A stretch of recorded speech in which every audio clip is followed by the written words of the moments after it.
500 Days of Summer is a clear example of the nice guy millennial programming. But more specifically, in this case, Tom embodies an archetype that I like to call the soy doomer. Tom is a husk of a man. Let's just look at him. Okay. He has absolutely no charisma. He is oftentimes rude and inconsiderate to other people. He is physically a extremely pathetic specimen. He gets advice from his 10-year-old sister. Okay. Tom meets Summer, a girl from Michigan who has moved to LA to experience the hustle and bustle of the big city, exposed brick, and busy streets. Their first interaction, there's literally no chemistry at all. There's no sparks, there's no flirting, it's very sterile. And then the interaction that kicks off the love affair is him listening to the Smiths, the prototypical doomer band, and this is what makes her fall for him, in a sense, anyway. We'll get to that later. So this sets up a expectation in young men that they're just going to randomly meet some pretty girl in the office, and they don't have to actually have any substance about them. They just have to like sad music and be a sad boy and be a little dweeb. This guy's just a husk. He has no personality, just, passive aggressive all the time. So this sets up an expectation in millennial men growing up watching this movie that you just have to be this little passive aggressive guy and you're going to attract a girl by simply listening to some doomer song in an elevator. And this is just one example of these movies, but a lot of these movies are set up to program. You see it over and over and over again with these movies from the 2000s and 2010s. Some little guy, little dweeb, passive aggressive, no arc in the story, and we'll get to that, why Tom has literally no arc, and they just randomly bump into a girl and then they get them, and they either will somehow keep them or find somebody better. Literally have nothing in common. He often makes fun of the things that she's interested in, and the only thing that he likes about her is the fact that he thinks that she's good looking. The fact that he meets her in office too is a very troubling message.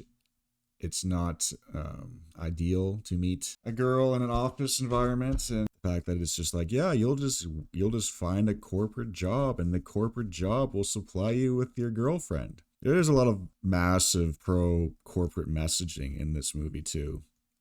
We'll see later on down the line. But yeah, you just work for this corporation, and the corporation is extremely nice to Tom too.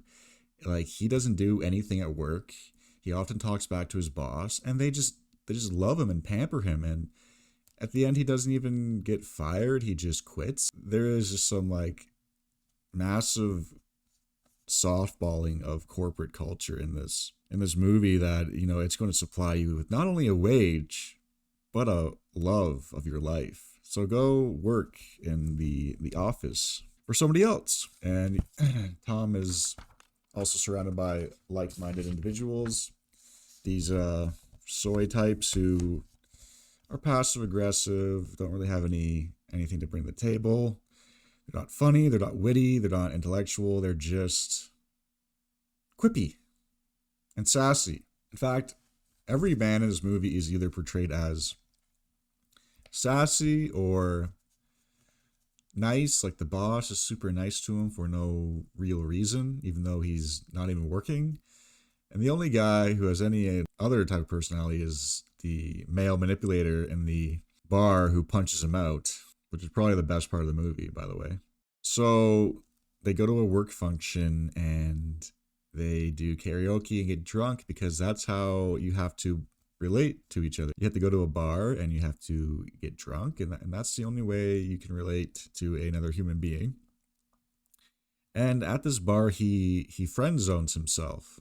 He just tells her he wants to be friends, and that's it, which was extremely strange. And she obviously doesn't comply with his wishes that he verbalized to her. She makes a move on him at the office, which is another absolutely insane program piece of BS that this movie is feeding you. You're not going to go to an office and a girl isn't going to make a move on you at the office. Maybe one person has experienced that. I don't know. Let me know. But a lot of people falsely attribute Summer as being a manic pixie dream girl, but this is not true. She is the indie tweed archetype. These girls were more introverted than the manic pixies.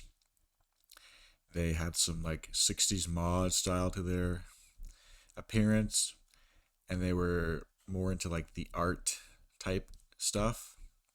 But really, a lot of this was just an outward projection of an empty inner identity, as if you were to actually converse with any of these girls, there was not a lot of depth. But to express depth, they cling on to quirky types of interests, like liking Ringo Starr, which is a big theme in this movie. She likes Ringo Starr the best. Summer makes it very clear to Tom that she doesn't want a relationship, but he doesn't seem to understand this. Even on their cringe fest IKEA date, where they frolic around and make out in front of families, she expresses to him that no, she does not want to be romantically involved. She just wants to have fun. And he does not want to accept this fact and clings on to the dear hope that someday he can change her mind. Again, they go on another date. They go on a porn date where they watch porn together, and Tom hooks up with her and becomes a bloomer. Now, the girl takes you on a porn date. I don't know if that's the best sign for marriage. That's just me. I think she's indicating that she has only one interest. And basically, it is made clear that Tom is just being used as her concubine. She is the active participant in the relationship. He is the passive. She picks him up, uses him, and, as we know, throws him away. Which is a big theme in these Soy Doomer movies, is that a man is typically passive and the woman is active. And a lot of millennial men were programmed into this passivity in relationships, which has caused them a lot of strife and a lot of problems in life, and are, seeking out advice from the opposite end of the spectrum in the MGTOW, manosphere, those types of places, because they have been so poorly led astray on the other side. He hooks up with her. It's implied that he probably is a virgin. I mean, he acts like a virgin in the whole movie. Then once he hooks up with her, he becomes a bloomer, and the whole world is, wow, completely different, because he got to engage with her. And of course, his entire self-worth is in relation to being accepted by her, so now he's a bloomer. Soon, however, though, he'll go back to his dimmer ways when it is clearly indicated that she does not want him. She just wants to use him as her concubine. I don't know if there's a male version of concubine, but we're just going to call him concubine. And again, realizing this, he asks for his sister for advice. Again, his 10-year-old sister, who in this movie actually displays more testosterone than he does throughout the film, and the lack of his arc. There's another scene where he gets his butt kicked by a male manipulator type. He's trying to pick up the girl. And I think this is the turning point for Summer, realizing that this guy is just a simp. He's a soy doomer, that there's no real future with him. He's overly emotional. He's clingy. He doesn't have any will or personality of his own, and Summer is lost interest. And this is key. This is the key turning point. She feels bad about it, but soon she will actually have an arc, because she's the only person in this movie who has an arc, somewhat. And I'd also like to mention that this movie gets a lot of love on YouTube. Like, there's so many videos saying how great this movie is, how it's the best romantic movie ever made. This movie, like the programming and the messaging is awful, and you know the brainwashing, so to speak. But the writing is horrible. The actor Tom is just awful. The supporting actors are awful. Zoe Deschanel is just bland. The movie's bad. The pacing is terrible, and there's no real arc other than for Summer. Maybe, but we don't know what happens. So yeah, Summer breaks up with Tom, and Tom can't handle it. He goes into a doomer spiral. He stops performing at work. He's passive aggressive to his friends. He's mean to them. And his life is just falling apart because this girl who told him all along that she doesn't want a relationship has moved on from him. But the fact is that this is not exactly what she wants either. So Tom starts doom spiraling and goes in this really bad, cringy dialogue and belittles his coworkers and just makes an ass of himself. And by the way, it doesn't get fired because corporate America is comfy and nice, and you can do whatever you want, and you're still going to work because of the corporate messaging in this movie. And there's more to come, too. You'll see at the end. So he quits his job, and this is because he has went to a party, which is this part is kind of like evil in terms of Summer. Like, why would anyone do this?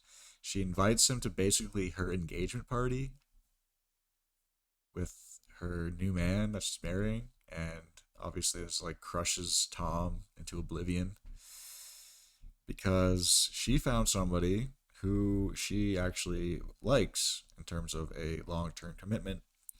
And the way she tells it that she met him, he actually talked to her first. He was active in the engagement, and she ends up marrying this guy very quickly.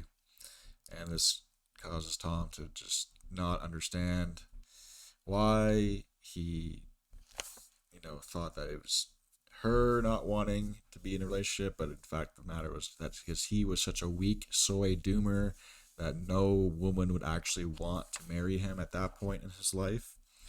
And so instead of acknowledging that, he just doom spirals. And then his progression arc is he reads a couple architecture books and wants to work for a different corporation. That is his arc. He reads some books. He's still a prick. He's still passive aggressive. He's still pissy. He's still pathetic physically. There's still nothing there. He reads a couple books. He gets good at drawing and goes to job interviews for being an architect in LA. Yeah. Okay. So Summer, on the other hand, her arc is she realizes like chasing after soy doomer boys like Tom is a waste of time and that she should get married and progress into a next stage of her life and form a long-term relationship that would, probably lead to a family. We don't know exactly what happens there, but it seems like she wants to find somebody more mature than Tom. Tom's arc is that he reads a bunch of books and then he goes to a job interview where he meets Autumn. And Autumn is his arc. Again, she first displays interest in him, but his little bit of progression is he asked go take her to Starbucks. Wow. Starbucks date. Yep, that's his big progression. Now, again, what's the message here? You are going to meet your wife at a job interview. Corporate America will supply you not only your wage, but your wife as well. Keep hustling and bustling in the big city, and you'll find the gal you're looking for. May not have worked out with Summer, but Autumn, she's a keeper. She's an architect just like you. You know the thing that's going to cause a little bit of problems? First of all, he's still his prick self, and he says to her, I hope you don't get the job. Haha. Like, okay, that's really going to win her over. So, not to mention, whoever gets the job, right? What if she gets the job? You think she's going to want to be with him? He's unemployed. And if he gets the job, well, then she's going to be resentful that he got the job. What if she never gets, that was her only opportunity to break into the architecture scene? And he took it from her. It doesn't look good.